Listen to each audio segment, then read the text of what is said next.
Yamal does well to get it back. Alright, so I've had my AYANEO 3 for a while now, and as someone who used to jump between devices, I can say that this one's kinda locked me in. I play almost everything on it right now, but out of all the games in my massive library, only a handful actually get real playtime. So today I'm ranking the top 15 games I actually play on my AYANEO 3, from the ones I barely touch all the way to the ones that I can't go a single day without launching. I'll be showing how many hours I put into each one, what TDP I use, whether I play handheld or docked, and I'll even throw in a few of my gaming regrets along the way. So let's get into it.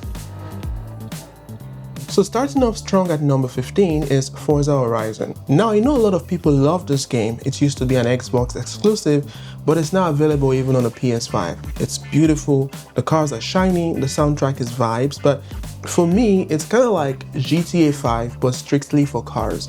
Still, there's one reason this game stays on my SSD, and that's because of my 3-year-old son.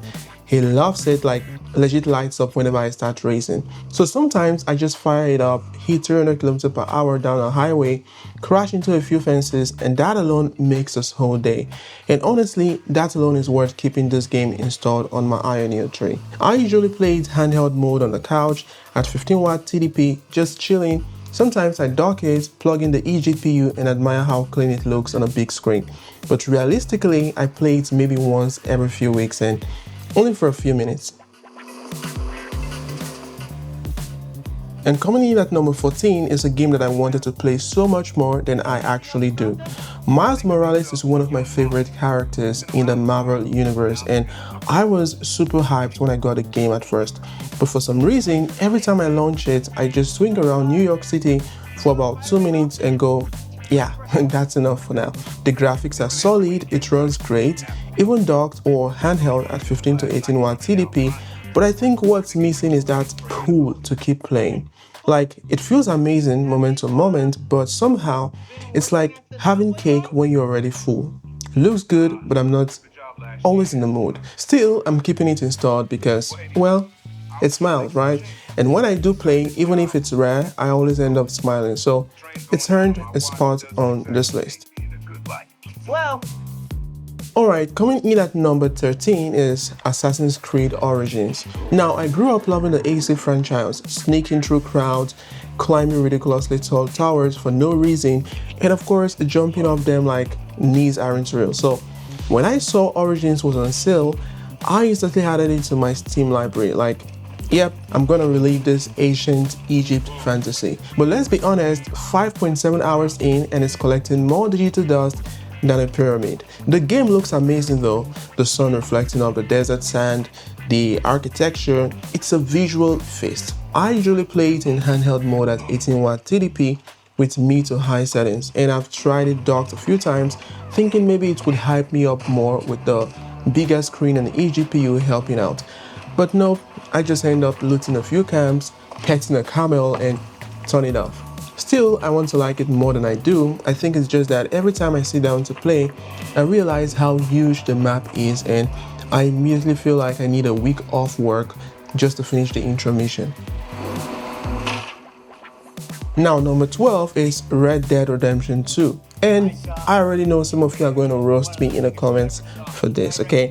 This game is considered a masterpiece by many, and yeah, the story is amazing, the world is immersive as well, and it's basically a cowboy simulator that somehow makes hunting, fishing, and riding around on a horse feel like a spiritual experience. But here's my problem, okay?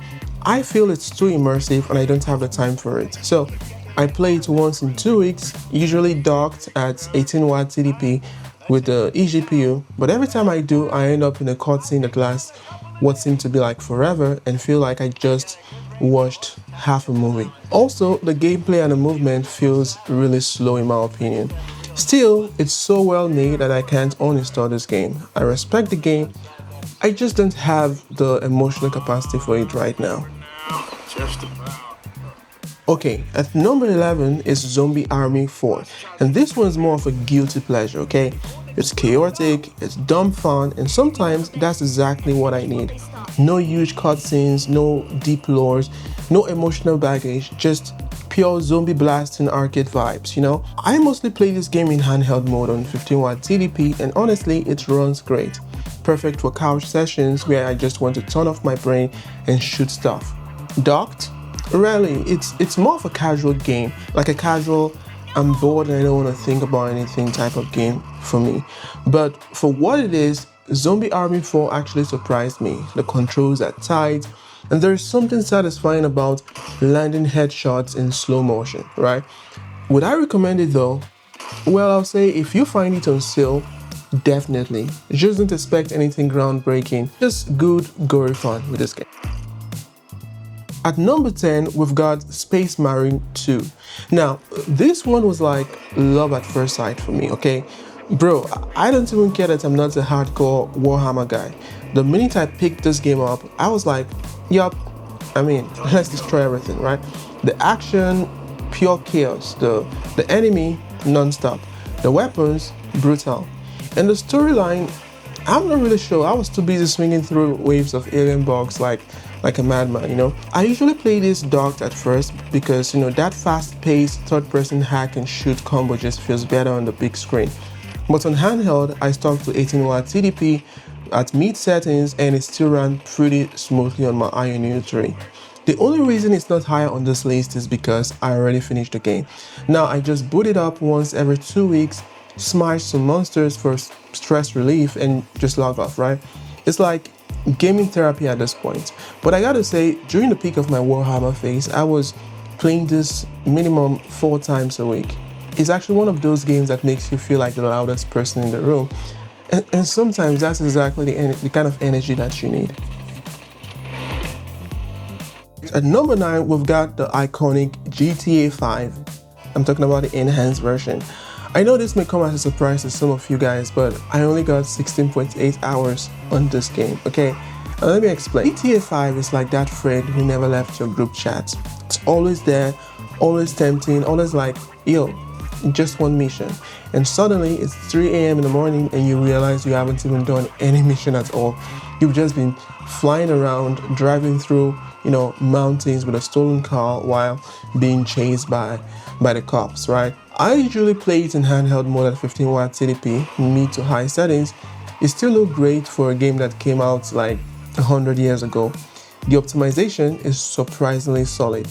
But when I dock it and push it through my external GPU, it's a whole other level, okay? I get to appreciate the graphics more with a very high ray tracing settings that just came in. It's not my go-to story game, but GTA 5 stays installed forever, period, okay? At number 8, we've got the Crew Motorfest. Now this one is flashy, saturated, sometimes too much in my opinion. It's like the Forza Horizon substitute when I want something different. It's like a vacation, but for your thumbs, right? The vibrant maps, the events, the weather effects, all beautifully done. I play it mostly handheld at 15W TDP, mid settings, and it actually runs impressively well for a big open world racer game.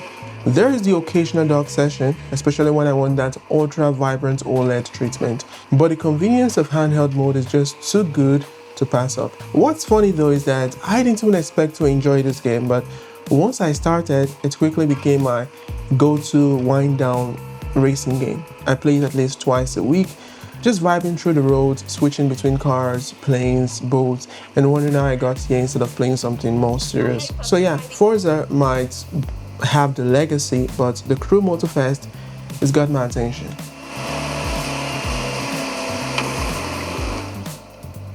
Alright, now we're officially getting into favorite child territory. Number 7 is Stellar Blade, and this game has me in a chokehold right now. I recently started playing this game more consistently and it's already eating up my playtime, okay? The visuals, absolutely gorgeous, I love it. The combat, smooth, snappy, and deeply satisfying. The outfit, listen, let's just say the developers knew what they were doing, okay? But I choose to dress the character respectfully. I play it both docked and handheld. On handheld, I run it at 18W TDP and it's surprisingly stable, even on higher settings. When I dock it with my eGPU, I turn everything up just to admire the visuals in its full glory. But here's the thing, this isn't just a pretty game. The boss fights are brutal. The parry timing is unforgiving, and more than once I've raged quit after getting destroyed for the 7th time in a row. Still, I just keep coming back to this game, okay? Because once you do master that boss fight, that dopamine hit is real. Right now, it's almost daily for me, which is wild considering how much I used to ignore this game in my backlog. Easily one of my top active games right now, and it might actually creep higher in the rankings very soon.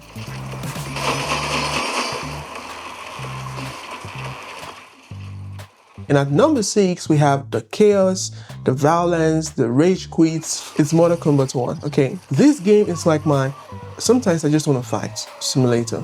And I don't mean PvP most of the time. Nah, I'm talking about solo play, beating up CPU enemies like an Omi rank. Playing Mortal Kombat since back in the day, but these new versions actually, the graphics, the gameplay feel, the fatalities, everything hits harder today. I mostly switch between docked and handheld mode. On handheld, I run it at 18 watt TDP and it does the job really well. No lags, no drama, just clean punches and nasty combos. But when I want that cinematic experience, especially those character intros and insane finishing moves, I go docked mode with my eGPU connected, throw it on a big screen and just sit back and enjoy the pain.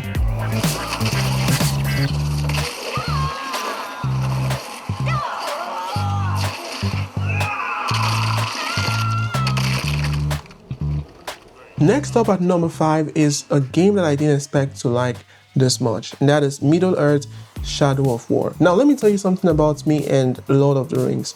We go way back. The moment I saw that you could dominate orcs and build your own army, I was sold. And then the game throwing nemesis system, fortress takeovers, and smooth combat. Bro, I was hooked on this game instantly. Shadow of War feels like that perfect mix of RPG, open world chaos, and strategy. I run it all the time at 15 watt TDP, mid to high settings, sometimes even ultra, and it's so smooth. I think I played the first 15 hours straight up in handheld mode. Now, it's not a game I boot every day, but when I do, I'm instantly drawn back into the loop. Level up, scout fortresses, dominate captains, get betrayed by orcs, and on and on. You know how it goes. So if you like games that make you feel like a one-man army, this one is it.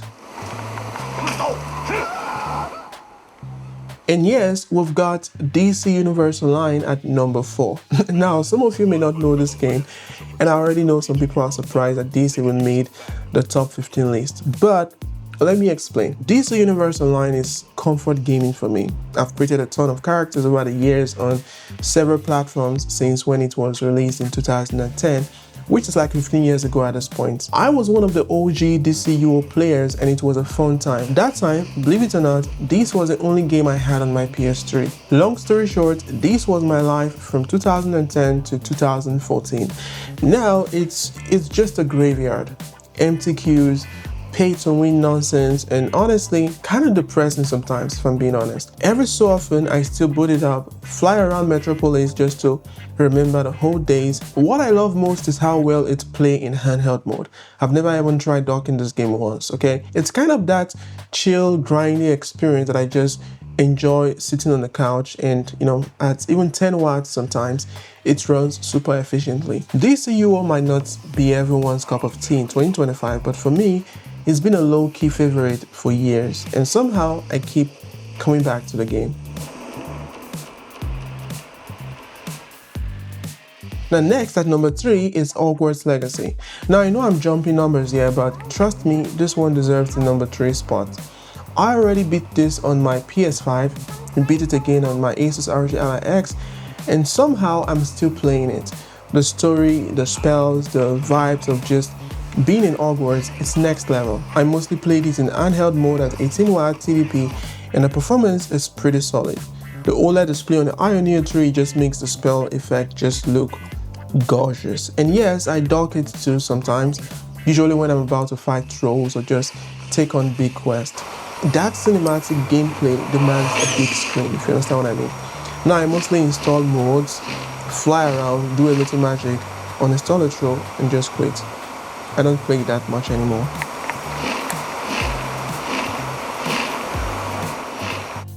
And at number 2, we've got the Soul Destroyer, the Boss Fight Masterclass, the Rage Then Rejoice Simulator, Black Myth Wukong. Let me just say that this game broke me so many times, and yet I couldn't stop playing it. Believe it or not, this was the only game I played on my handheld for a long time. I was playing this game almost daily for months. It took me hours to beat certain bosses, hours. And when I finally did, it felt like I could conquer anything in life. Until, of course, the next boss humbled me again. Best graphics, best combat, runs great even on handheld, like it's super optimized. My average playstyle is setting it in dock mode with my eGPU to really appreciate the visuals, especially for boss fights. I can just set a TDP to 15 watts and it still runs great and silent. And that's because it's a GPU dependent game, but I also play on handheld mode at 18 watts when I want to just chill and grind, or when I'm too lazy to sit at a desk. Now here's the truth, Black Myth Wukong is not for the weak.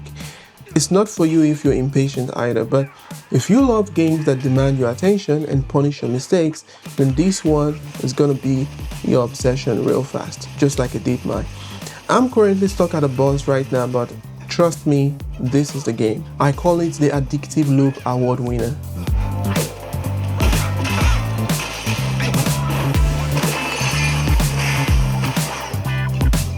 And finally at number 1, no surprise here, eFootball. I literally play this game every day, no exaggeration. Most times handheld on the couch, 15 watt TDP, volume up to 50%, and I'm fully locked in. Other times I play in dock mode, especially on weekends when I need to take revenge for the 7-0 beating I got on Tuesday. Yes, that happened. And yes, I almost deleted the game as well. I never said I was the best, but I'm currently in Division 2, so I'm not the worst either. It's just that some people online just know how to keep you humble when you think you're untouchable. Sometimes I'm on fire, winning back-to-back matches like a pro, but other times I lose 5-0 and even 7-0 and question all my life decisions. And here's the thing, even though I have dozens of games installed on my AYANEO 3, most days I end up just playing eFootball. I'm gonna call it my favorite game, and that's why it sits at number 1. Some heroic goalkeeping, but even that couldn't save them this time. Look, that's one of the first things you learn, whether you're a striker or not. Just anticipate a goalkeeping parry or spillage, and sometimes you'll get lucky, it'll come your way. Now here's a special category of games that I wish I never bought, okay? For real. No nostalgia, no redeeming feature, just pure regret, okay? The first one is Cyberpunk 2077. Listen, I bought it as a graphic showpiece. That's it. But the open world, the story, none of it hooked me. It's beautiful, yeah, but I always feel like I'm missing out on something. So last time I tried it, I benchmarked for 5 minutes, then turned it off. The next one is Spider-Man Remastered. I already have Spider-Man Miles Morales, so this felt redundant to have. Graphics are solid, even at 15 watt, but seeing the hero swing and thinking I could just play Miles Morales instead, it just made me uninstall it within hours. The next one is this new Wuchang Fallen Feathers, hyped as the next Black Myth Wukong rival but loaded with optimization issues. To run it, I had to push it at least 18 watt TDP even in handheld mode, and the gameplay felt hollow next to Black Myth Wukong. Needless to say, it was just a letdown for me, but I just left it installed just for benchmarks or comparison sakes. And I seriously doubt if I'm ever gonna play this game. So yeah, those are the games that I play on my AYANEO 3, and of course the ones that I wish I never bought, okay? If you're anything like me, your library is packed with games bought on hype and you've never launched it. It's okay, we've all been there, okay? Anyways, thank you very much for watching this deep dive into my personal Steam library, and I really hope that you found some relatable chaos in all of that. And if you've ever asked yourself, why do I own this game? Trust me, I feel you, okay? Anyways, now I'd love to hear from you guys, okay? So tell me in the comment section below, what are the top 3 games that you actually play on your current handheld gaming PC? And which game in your library have you never started? I think that would be really interesting. I want to see if we have something in common. And what's your biggest regret purchase? Drop them in the comment section below and I'm going to respond. I try to read all of your messages. And of course, subscribe if you're new, and I'll see you guys in the next one. Catch you guys later. Peace.